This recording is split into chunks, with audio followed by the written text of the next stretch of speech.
Okay, I think I might have been muted for the first of that. My fault. So we're almost in the new year. We got a few weeks. This is the last week for almost all fantasy football regular season playoffs. I hope you got that extra before the playoffs begin. I hope you got that extra weekend. I hope it was pretty cool for you. Um, I hope you're alive and well, man. That's what fantasy football's like. I'm looking at my best ball leagues because of my three like main leagues I play in. Two of them I'm done in the league of record, done in the Warrior Bowl. Man, there we go. Done in the Warrior Bowl. That's a lot of fun though. Good charity leagues, and the fantasy football sevens league though still alive and well, my friend. It's pretty great. We'll update that tomorrow. As always, tomorrow's show is all about reviewing the fantasy football sevens podcast. From there, I like to talk about the best performances because we can cover every position because this format has every position. Pretty awesome. Yeah, pretty awesome format. But today it's all about the power rankings, waiver wire scoops, and what I saw last night. Um, let's get to that game first. It was a pretty good game, I thought, for somebody that likes defense. Um, I thought it was a wonderful game. 14-10, a touchdown by Harris, who I had in my lineup, who I had in my DFS lineup. And it's crazy to see some people win like that with DFS with a bunch of snowflakes by the names. But hey, that's why you got to play every week, man. That's just how it is. Mac Jones 2 for 3, 19 yards. Damian Harris 10 carries, 111 yards. Ramondre Stevenson 24 carries for 78 yards. Brandon Bolden 4 carries for 28. Aguilar 1 for 6. Bourne 1 for 3. Jonnu Smith 1 for -1. Mac Jones 5 for -3 yards. That's insane. So yeah, he had 16 total yards that he won. Johnny Smith 12 yards receiving. Brandon Bolden 7. Devon they had 10 tackles from Devon Goodchow. I can't say that. It's like from Louisiana. Goodchow. Deontay Hightower had 7. I told you it was worth a look. Phillips had 5. Man, not too bad at all. Van Noy only had 1. Pretty solid night from him. They didn't pass much. That's one of his specialties. Looking at the Bills, Josh Allen had 145 yards, 1 touchdown. Josh Allen had 39 yards rushing to lead all Bills in the backfield. Devin Singletary 10 for 36, Zach Moss 8 for 21, Matt Breida 1 for 3, just killed it. Stephon Diggs, respectable 4 catches for 51 yards. Gabriel Davis 2 for 30 in the touchdown. Emmanuel Sanders 3 for 22. Dawson Knox 2 for 14. Zach Moss 2 for 12. Cole Beasley 1 for 11. Matt Breida 1 for 5. Jordan Poyer 8 tackles. Harrison Phillips 7. Matt Milano 6, including some big ones late. Greg Rousseau 4. Tremaine Edmonds had 2 and 4 assists. He's just not a huge tackling guy. As somebody that had him as a keeper for 3 years, I don't understand it. It was interesting because Matt Breida was returning kicks. He had a fumble. Michael Hyatt was returning the punts. 1 for 2, Tyler Bass for kicking. Not a bad night. Nick Fulton did the damn deal. They got 2 field goals, so they got to 14 the hard way. That's the way it goes sometimes. But when we look at the power rankings, now that we're through the week, some slight variation. You guys know I was high on Baltimore. They're just too injured. They can't. They're not going to be able to stop anybody without. They're on their like. I think they may have 1 starter from their week 1 secondary in there. That's just it's almost impossible to win like that. We have Green Bay Packers number 1. They did nothing on the bye week, but get healthy.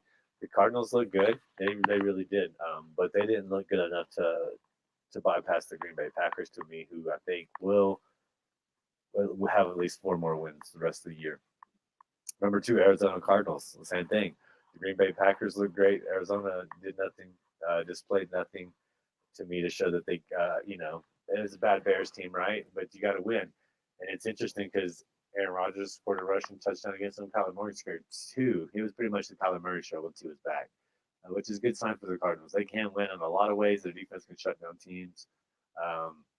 It's just excellent football team over there. Number 3, New England Patriots. Yeah, they jumped up a little bit, 2 spots for me.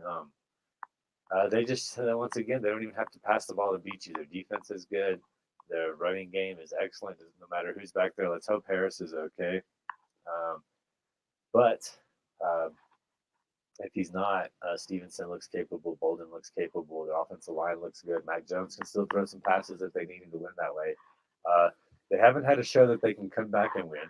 They've won, what, the last 6 in a row. The point differentials through the roof.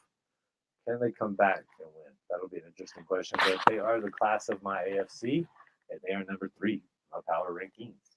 Number 4, Tampa Bay Buccaneers, man. Tom Brady. He just puts up points. Nobody's gonna. It's interesting. The way you beat him is by controlling the clock and not letting him on the field. And if you can't do that against this good defense, then you're going to have some trouble because Tom Brady's been letting it loose, man. He's number 2 behind Aaron Rodgers in the MVP vote. Aaron Rodgers just isn't everybody's darling this year, and he won last year. So when you win last year, it's just like, nobody even cares, right? It's just like, oh, that's expected. It's Aaron Rodgers. Like I said, the only reason he won last year is everybody thought they were going to be a crappy team. They were done. They were finished, and he had an excellent year. This year, they have an excellent year. They could get number 1 seed. He could have just as good at numbers, and probably not win the MVP. I think that was my bold prediction to begin the year. Number 5, Kansas City Chiefs, man. They're back. It's the usual suspects. We're here at the end of the season. It's the same teams. It's always the same coaches. It's always the same teams. It's always the same quarterbacks. Mac Jones is new, but that's just how it is. That's how it goes. These are the teams I kind of predicted to do well, minus New England, of course. I predicted all these teams to be right there at the end of the year. Lo and behold, we're getting to it, and here they are. The Chiefs are playing well defensively. That's why they're doing so great. They're playing great defense, so it's pretty easy for them to dominate the game. Go back and look at Patrick Mahomes. He didn't even have 200 yards last game. They don't need him to. If that defense is playing on point, he's almost just a game manager that can throw really accurate throws on 3rd down and get you first downs, which that's awesome. I mean, he is an MVP, but he hasn't really had a year like that in a while. And if their defense is on, it's going to be hard to beat them. The AFC West is a crazy division, but I think the Chiefs are going to show once again that they're like the cream de la crop. That's just how I see it happening. I see their defense playing well, and I see them doing just enough to get by with Andy Reid. All right, let's go take a look at some waiver wires right here. We got K. Williams, defensive lineman first. So these are defensive linemen, linebackers, and DBs, right? So that's what we're focusing on right here. We do have Quinn Williams, New York Jets, man. They're playing the New Orleans Saints. I think Taysom Hill could run a lot. I think Mark Ingram could run a lot. I think if they get Alvin Kamara, he could run a lot. I don't see them passing no matter what the weather situation will be. I think they may even be playing that in New Orleans, but I just don't see too much happening there. Yeah, Kenny Clark playing against Chicago. He could have another game where he just dominates that offensive line, makes big plays, tackles for losses. He's in the backfield, right? Outside Chris Jones, Kansas City has been coming on strong, has a favorable schedule the rest of the way, man. So snag him, put him in your lineup. You're gonna have a stud with the defense that's playing well against a favorable playoff schedule. Yeah, K. Kruger Hill, man, he was on the waiver wire scoop last week. Some of you took it to heart, including my opponent, who used it and got like a whopping 40 points or something against me. It's crazy. He's still there. He was on last week's report. He's probably still available. Just had a monster performance, and Houston will see plenty of defensive snaps the rest of the season. That much I promise. So don't hesitate to go get Kruger Hill, man, and just plug and play, baby. Minka Fitzpatrick, Pittsburgh Steelers turned in an excellent performance last week. If the Steelers are going to make a run for the playoffs, they will need their defensive playing to be their best. It's going to have to be great December Steelers football. December defense. That's the mantra of the Steelers, and that's what it's going to have to take. We will have to. Minka Fitzpatrick's a big part of that, man, and he will have to be excellent. He'll have to have excellent games for the Steelers to have continued success. They just need to win a few more, and I think they'll probably get in the playoffs. Because some teams are going to get smacked around in some divisions, but if they can win these division games, if they can come back and win, they just beat Baltimore, even though they got humiliated by Cincinnati. I feel like they have quite a few left. Just win those games that matter. Mike Tomlin's never had a losing season. He needs to win 2 of his remaining games to make sure that doesn't happen. That's very possible. Minka Fitzpatrick, he was everywhere. He covered the tackle prop live. He was, when you go back and look at that film, he's on both sides. He's outside both hashtags. He's coming up the middle. He's playing like somebody that wants to play, and that's very important for going forward, right? So there you have it. There's my waiver wires, 3 for each position. Should be available on pretty much any platform that there is out there. And yeah, let's just shout out to the people that made it in the Warrior Bowl that continued on. I was in the Bruce Lee division. I did not make it on, but that's okay. Can't be a finalist every year in one of the world's most awesome tournaments, right? So, you got to take it with a grain of salt. Shout out to all my people that are sitting here beside me, not in there. But I don't know, man. I don't really have a whole lot more to say about today's show. It's kind of short and sweet. I could possibly drag it out like some of these guys do and say the same 4 or 5 things over and over and over again. But it's a recap on the week. You need to adjust your lineup. Now, I got the IDPs for the playoff run. Look at your roster. And if you're in, you need to be looking at week 15. You almost don't need to worry about week 14 because I'm assuming like, well, if I win, I have a better chance of playing this opponent. Screw that noise, man. You're not going to be worried about who you're playing in week 15. You're going to be focusing on your roster. What can you do? Where's like this possible mishap happening on the 14th so you cover your booty in case an injury happens? Is your depth set? Are you past your bye weeks and a certain position, or do you have a lot of Patriots and Colts and Eagles? Do you have a lot of people on bye this week? This week is going to be very difficult for a lot of people because there's some players that put up a lot of points and they're on bye this week. So you must be able to kind of survive that moment, be able to get past that moment. But the way you do that is by planning. Okay, the player plan. If you go back and check it out, it's been pretty much spot on. I don't brag on my own stuff because the proof's in the pudding. But if you go back on Iggy's Fantasy and Betting, go check that out. You go click on the articles, click on Play on Pine. There's one every week, and it's just been banger. And it's roster management that is going to dictate how well you do against your other component. Because once you're in the playoffs, you're playing against other good teams. All right, you're playing against teams with good rosters. So the separation is going to be very minimal, right?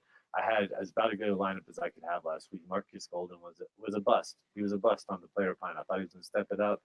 It wasn't him that made the plays. It was Buda Baker, who's been having an awful year, and that's what I was playing against him. But I do, it's just like you have to make these decisions, right? And don't overthink it.